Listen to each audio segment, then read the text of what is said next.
Aujourd'hui, on se retrouve pour un nouveau tutoriel autour de Google Sheet. Aujourd'hui, ce tutoriel va parler principalement de la gestion de listes de tâches cochables ou non cochables en fonction de vos besoins. Ça permettra de créer une liste de présence, une liste d'objets à traiter pendant un projet ou une liste de courses, pourquoi pas.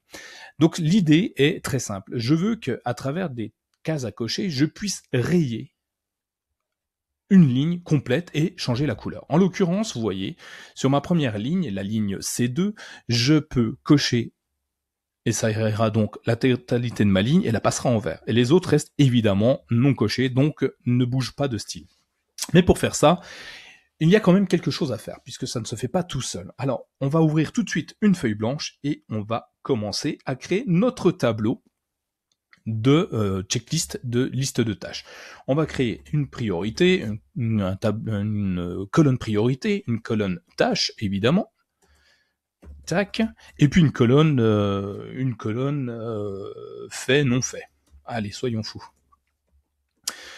Dans mes priorités, je vais chiffrer ça, donc très simplement, je vais créer une cellule avec une toute petite formule très simple pour incrémenter ça sur plusieurs lignes de mon tableau. Voici, hop, que je vais étendre jusqu'à 14, pourquoi pas, si j'arrive à l'étendre, voilà.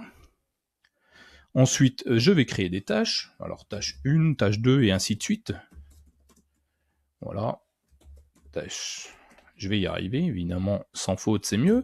Et puis, je vais insérer des cases à cocher au bout de chaque cellule dans la colonne C. Donc, on va dans Insertion et cases à cocher. Donc, je vais étendre ceci jusqu'à ma ligne 14, et voilà, nous avons nos cases à cocher. Alors vous allez voir tout de suite qu'il y a un truc qui cloche. Si je coche, eh ben ça ne fait rien. Pour que le fait de cocher une case à cocher interagisse avec le reste du tableau, on va devoir y appliquer une mise en forme conditionnelle. Pour ça, allons dans Format et mise en forme conditionnelle. D'ici, sur la droite, vous voyez apparaître les règles de mise en forme. Nous allons choisir de lui appliquer une mise en forme selon une formule personnalisée. Donc cette formule est très simple. On va aller vérifier si la colonne C, donc uniquement la colonne C, donc je vais bloquer cette colonne avec un $, et la ligne 2 pour la première case à cocher, C2, que je ne vais pas bloquer parce qu'elle va être appliquée à la totalité de mon tableau, est égale à vrai. Oui, puisque une case à cocher ne renvoie que deux valeurs. La valeur vraie quand elle est cochée et la valeur faux quand elle n'est pas cochée. Donc là, je vais simplement vérifier si ma case est cochée ou pas. Et dans le cas où elle est cochée, je voudrais que le texte et le fond du texte passe en vert et que le texte soit barré. Alors, on clique dessus et un petit OK. On va voir si ça fonctionne tout de suite. Je coche ici, et là, ça fonctionne. Ah, j'ai dû oublier de sélectionner ceci, voilà, ça ira mieux. Et vous voyez, automatiquement, ma ligne est complètement barrée. On va faire la même chose avec le reste, et ainsi de suite.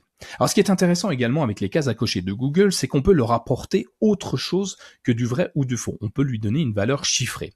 Pour ce faire, c'est assez simple. Sélectionnons nos différentes colonnes, donc la colonne C où est stocké nos cases à cocher, et puis dans les données, on va aller dans validation de données. Et dans ces validations de données, dans le critère, sélectionner cases à cocher et utiliser des valeurs de cellules personnalisées. Alors, on va pouvoir sélectionner la valeur qui sera renvoyée par Google Sheet en fonction de la coche ou de la non-coche de la case. Pour cela, moi par exemple, je voudrais pouvoir comptabiliser le nombre de coches faites dans mon tableau. Alors, je vais simplement appliquer une valeur à la cellule, donc c'est quand l'option sera cochée, je voudrais que Google me renvoie le chiffre 1. Quand elle n'est pas cochée, le chiffre 0 ou rien. Je peux ne rien mettre dans cette valeur-là. Alors, on enregistre, on n'oublie pas d'enregistrer. Alors vous voyez, ça a tout changé puisque mes couleurs ne sont plus là, mais c'est pas grave. Je vais resélectionner mon tableau et vous allez vite comprendre pourquoi. Souvenez-vous, je vous ai dit que dans les règles de mise en forme, je testais la cellule C2 si elle était vraie. En l'occurrence, elle n'est plus vraie, elle est égale à 1 ou 0 puisque je viens de changer la valeur. Et voilà. Donc j'ai remodifié, j'ai mis 1 à la place de vrai et vous voyez, toutes celles qui sont cochées sont passées en vert et avec le texte barré. Voyons avec la ligne 1, et voilà, c'est parfait. Alors l'intérêt de ça, c'est de pouvoir comptabiliser le nombre de lignes cochées sur mon tableau. Alors je vais lui appliquer une nouvelle formule, la somme de C2 à C14, et voilà. Donc j'ai tout de suite la valeur est de 3, donc a priori, d'après Google, je n'ai que 3 cases de cocher. Vérifions, 1, 2, 3. C'est parfait. Si j'en coche une quatrième, et ainsi de suite. Et si je les décoche, eh bien forcément, elles vont diminuer également. Donc c'est assez simple, je répète rapidement pour que vous ayez bien en tête la fonctionnalité. Il faut donc, dans Insertion, ajouter une case à cocher. Ensuite, en sélectionnant la totalité du tableau que vous voulez faire interagir avec la coche, nous allons lui appliquer les formats de mise en forme conditionnelle.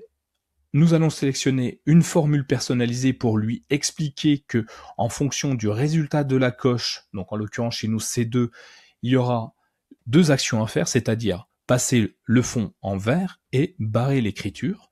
Et enfin, nous pourrons, si nous le souhaitons, aller dans Données et validation de données pour attribuer directement à notre case à cocher une valeur spécifique, en l'occurrence qui peut être vrai ou faux, ou 1 ou 2 ou 3 ou 4 ou une valeur quelconque, ou même un texte quelconque.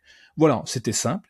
C'est facile, mais encore fallait-il le savoir. Donc n'hésitez pas à me poser toutes vos questions dans la suite de cette vidéo, sur notre article sur mychromebook.fr ou même dans notre forum mychromebook.fr/forum. Je vous mettrai tous les liens dans la description de cette vidéo.